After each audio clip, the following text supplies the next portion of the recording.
Hi, everybody. Hope everybody's enjoying their break. I am going to be reading to you today, Blood on the River, chapter 20. When we last left off, our friend Samuel is worried about Anne because she's so thin. He's wondering if she's eating. All right, here we go. Thus did they show their feats of arms, and others art in dancing. Some other us their oaten pipe, and others voices chanting. Chanting, I'm going to assume something with the Indians. The morning we are to leave for Waramaco, I am a jittery with excitement. Namatuk is too. It will be his first time home since he went to England. He will have lots of stories to tell his people. You will love my home, he says to me. It is... I know. I interrupted him. It's much better than my home. We both laughed. Namatuk collects the gifts he received in England, a red velvet cassock, which he says is not as warm as a deerskin mantle, a pewter chalice, which he says is not as good as a gourd to drink out of, and an ivory tooth scraper, which he refuses to use because he says the Indian way of cleaning his teeth with a sassafras root is much better. I'm glad to see they took care of their teeth somewhat. I gather my spoon and bowl and water skin. We present ourselves to Captain Smith, each with a small bundle to carry. Captain Smith looks up from cleaning his musket. Samuel, where's your sword? Where's your armor? Go back and get properly attired. But I thought we were at peace with the Powhatans, I want to say. I know better than to argue with Captain Smith, so I simply go to my cabin and do as he says. At least he is not making me carry my heavy musket on the hike to Waramaco. When I get back to Captain Smith's cabin, the carpenter John Layton is sitting out front with his tools, working and making a small wooden chest. He is carving initials into the top of the chest. He already has an A, and as I watch, he finishes a B. What was that for, I ask. He keeps his eyes cast down, intent on his work, and doesn't answer me. Okay, first initial is A, second initial is B. Then it dawns on me. I tip my head close to his. Is it for her? I whisper. He glances at me, and I see he is afraid to tell me, afraid I will announce it and give the other men a chance to ridicule him. I look at the small chest. It is beautifully crafted out of cherry wood, a work of love. I watch him as he begins to carve a border around the initials. John Layton is a quiet man. He is sturdy and kind. And he is the only man who has decided to woo Miss Anne Burris with something other than bragging and strutting. I lean close again. She likes flowers too, I say. He gives me a quick smile and continues his work. Captain Smith is ready to go. He carries his musket, and he has not one, but 2 bandoliers of gunpowder strung across his chest. His sword hangs at his side, and he is wearing a full armor. He looks like he's going into battle, not like he's visiting someone to invite them to come to get presents. The crowning of the Powhatan must truly be a bad idea. There are only 6 of us going, me, Captain Smith, Namatuk, and 3 soldiers. We hike overland for about 12 miles. When we come to the Penobscot River, which separates us from Waramaco, we find a canoe in the rushes and use it to paddle across. When we reach the other side, I see nothing but tall, grand trees with their leaves turning red and gold. Come, says Namatuk. A worn footpath brings us into the woods, and soon I smell the smoke from the cooking fires. Namatuk breathes deeply and smiles. He is coming home. We come to where the houses of the Waramaco are gathered, straw-colored rectangular houses with curved roofs. There are at least 20 of them scattered among the trees with gardens in between. They are about the size of ours, but made of rushes woven together. 3 small boys run out to greet us. Namatuk lifts the littlest one into the air. He laughs and says in Algonquin, "You grew so much while I was gone. You must have eaten a whole bear." More people from the village come to see who has arrived. Captain Smith speaks with one of the elders. He tells him we have gifts for Chief Powhatan brought from England. Will the great chief come to Jamestown to receive his gifts? The elder says that Chief Powhatan is in another village 30 miles away. He will send for him immediately, but he will not arrive until tomorrow. I am relieved. We do not have to anger Chief Powhatan quite yet. It is beginning to get dark, and the air is filled with chirping of crickets and cicadas. The elder motions for us to follow him, and he leads us to a field. 2 young boys lay down mats for us to sit on, and then they build a fire. Are we being invited for supper?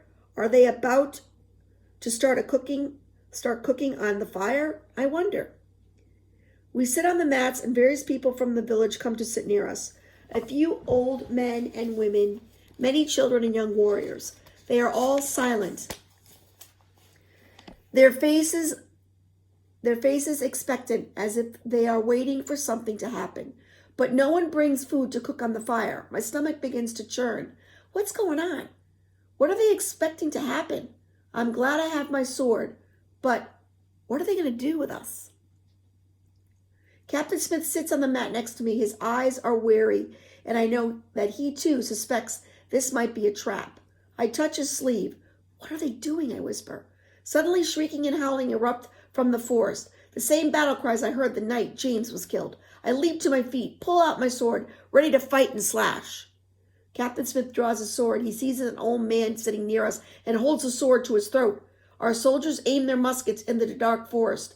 The howling comes closer, louder. Our attackers will be upon us at any moment.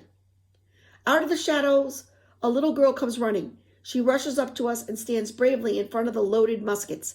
It is Pocahontas. I promise no harm will come to you, she says, holding out her hands, palms up. If I am wrong, you may kill me. Captain Smith lets go of the old man. He translates what Pocahontas has said for the soldiers, and they slowly lower their muskets. All right, Captain Smith says, still looking a little wary. Pocahontas recognizes me and smiles. She comes to me and Captain Smith and gives us that same look of expectancy I've been seeing all evening. Just watch, she says. Then in English she adds, you like. I grin. Captain Smith must have taught her some English words during her visits to our fort and visits to her village. She takes our hands, pulls us down onto our mats, and settles in between us. The fire casts a moving light. Into that firelight leaps a form. Is it a buck? I blink. It is a woman. She is wearing the horns of a buck. Another woman leaps into the light, then another and another, all dancing and shrieking their battle cries, their bodies painted white, black, and red. Some wear buck's horns on their heads, and each carries a weapon. One a club, another a sword, another a bow and arrows. The young women leap and whirl around the fire, their battle cries now mixing with the music of drums and rattles. They bring the night alive with their warriors' dance. So they're trying to entertain them, like TV. I watch spellbound. It's magic. The music and the dancing lasts for at least an hour. Then the women run off into the darkness of the forest, shrieking the same as us when they came. There is a moment of hushed silence. Then everyone starts talking, laughing, with the children running and playing and everyone getting up from their mats. Pocahontas looks at me, her eyes glowing. Did you like it? She asks in Algonquin. I nod enthusiastically. Wow, I say. This is a new Algonquin word I learned from Namatut. Wow is their word for wonder and awe, and it's definitely the best word to describe what I have seen. I have heard about the masquerades in England with their grand costumes and music and acting, but only nobles are allowed to see them. Now I have seen a new world masquerade while sitting next to a princess. You know, the masquerade is wearing masks. With torches lighting our way, Pocahontas leads us back into the village to one of the houses. There, the young women dancers join us, still in their costumes of body paint. They all act as if they are in love with Captain Smith and our soldiers. They crowd around them, giggling and saying in English, "Love you, not me? Love you, not me?"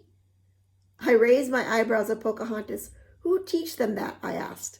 She gives me an impish look and shrugs. It's probably her. I smell something delicious and turn to see several older women bringing in platters of food. There are wooden bowls of steaming beans, peas, squash, platters of roasted fish and medicine, baskets of bread and fruit. It is a feast. I eat until I can't stuff in another bite. When Namatuk sees me yawning, he takes me by the shoulders and steers me toward the door. You will sleep in my house tonight, he says. Outside, the night air is brisk, but when we enter Namatuk's house, it is toasty warm from a fire in the middle of the dirt floor. The smoke gathers in the high ceiling and escapes through a hole in the roof. Lining the walls, there are platforms made with poles, reed mats, and skins. I see that Namatuk's brothers, the 3 little boys who greeted him when he arrived, are already asleep on the platforms. Sort of like bunk beds, maybe. He points to where I will sleep next to the smallest boy. He gives me a deerskin blanket to keep me warm. As I lie on the bed, I can still hear the talking and laughter coming from the house where the feast is going on. Namatuk is right, I think. His home is much better than Jamestown. There is more food and more joy to be had in one night here than in a whole year in Jamestown. Thomas Savage only stayed for a little while in Wamako. Why did he not beg to be allowed to stay forever? I wish I could come here to live. I would learn the Algonquin language even better, and I would be able to trade and help the colony. Maybe some foreshadowing. Namatuk could teach me to make a bow and arrows and to shoot straight. I could hunt and help to feed us. I wonder if this is what Reverend Hunt means about making decisions out of love. Love for our newfound Indian friends. Love for our fragile New World colony. I remember when we first landed in Virginia, and again the night of the Indian raid, how I thought I hated all of the natives and I wanted our men to shoot them and kill them. Those thoughts seem so strange to me now. Now that Namatuk has become my friend and Chief Powhatan has rescued us from cold and starvation, and the Princess Pocahontas has treated us as her countrymen. This new world is a good place to live, I think, as long as we live in peace with the Powhatan people. Then I remember how Captain Smith dressed as a warrior to bring news of the coronation to the Chief Powhatan, and how he said this news would not sit well with the chief, and I wonder how long the peace and the love will last. Remember the prophecy in the beginning of the book. All right, my friends.